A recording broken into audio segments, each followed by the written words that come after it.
Hey there, Jay here. This is Jumpstart Art, a series of courses so that you don't have to make the same mistakes I did. Why is the sky blue? I hate to tell you, Ella, but the sky's not blue. The sky's black. Yeah, see, here we live on this little planet, and it's got an atmosphere around it.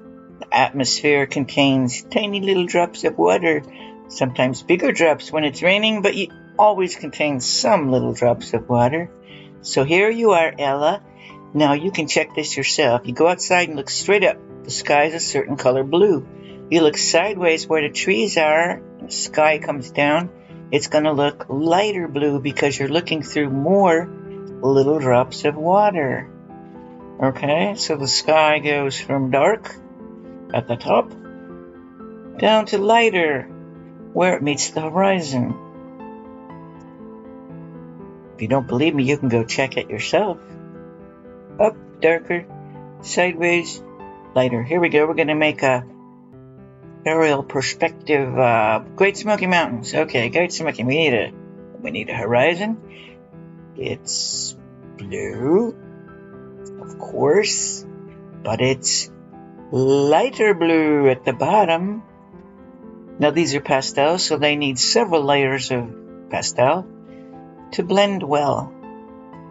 But we're going for a gradient, darker to lighter, very smooth. You're going to put clouds in later, that's fine, but first, work from the back toward the front. First, get your sky right. Get you a nice gradient. Whatever medium you're using, you know how to do that. You know how to make a gradient from light blue to dark blue. And that will make it look like a real sky. Then you can do clouds, but that's a whole nother subject. Maybe we'll do that subject sometimes. But get your sky right first. Working on a landscape from back to front. Well, it's Great Smoky Mountains, but in the distance they're not green trees. Looks blue because you're looking through so many little water drops at that great distance. This is a little greener. We're coming closer. As things come closer, the colors become warmer, and you see more detail, of course. So already we look like we've got a little distance. Real warm up here in the foreground. It's going to be real warm. Of course, it's not like red. We're just using, there we go. There's a warmer color. That's, what is that? Burnt sienna. And it's already got the illusion, and we haven't done much. It's got the illusion of space, of great distance. Maybe 20 miles, that distant mountain is, right? We've stopped at an overlook on the Great Smoky Mountains, and we're looking down over the mountains. And it's October, third week, maybe in October. We get a little color in the leaves. But you don't get crazy with that color. Be subtle.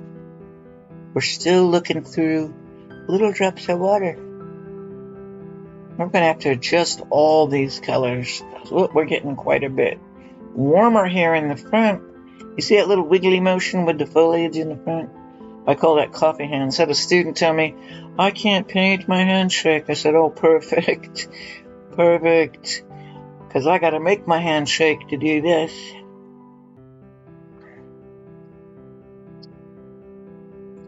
And then we're putting a little bit lighter, a little warmer. Now, suddenly, you can see it already seems to have some distance. And we're going to blend it in because it's just the background. Now, what else we got to do? Well, we're going to put a little fog in the valley. It's a little trick you can do anywhere to show valleys. However, where it's moisty, like it is in the Smoky Mountains, you can get away with more of it.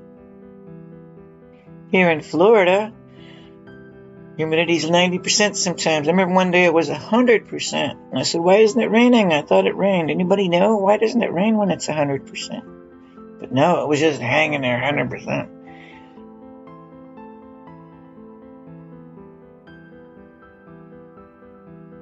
Warmer and more detail as you come closer.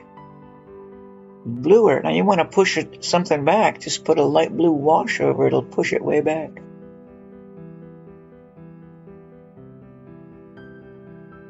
Here's some coffee hands again.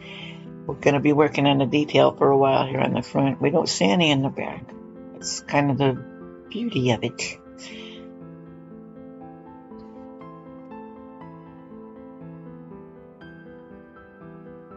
Mural Joe is on YouTube. I highly recommend him. He works with acrylics. Somebody asked him, do you ever do impressionist work? And he said, we all do impressionist work. This is an impression. This is a flat sheet of paper. We're giving the impression of 20 miles worth of Great Smoky Mountains. It's all impressionistic.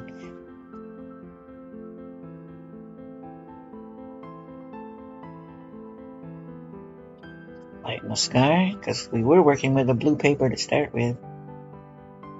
This varies depending on the weather, right? Just go out and study the sky. Well, there'll be some pine trees. Now remember to do this randomly. Human beings tend to make things in nice little rows, like planting broccoli. But no, nature doesn't do like that. Nature does random, beautifully varied. So make yourself do that. I have to remind myself.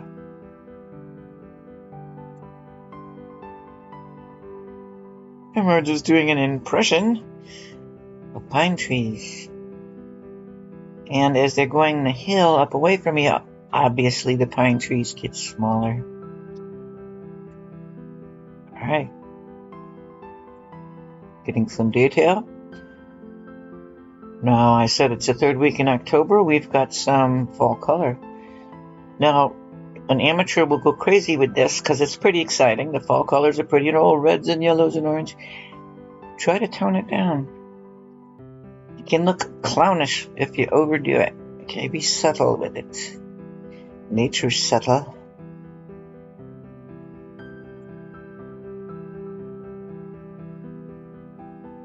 At the top, this is a little bit lighter orange because light source, right? The sun is still overhead. It's kind of misty day though,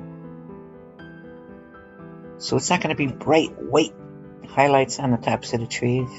Just a little lighter, and then we're going to blend it in. It's atmospheric. It's the kind of weather we're having here. A little bit of warm out there. So that's only maybe, a couple miles, and that's more miles, and that's just a little bit.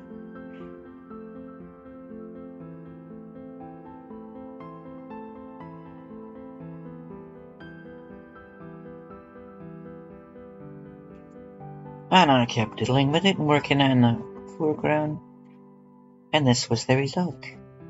And that's impressionistic. Remember this, think responsibly, and stay awesome.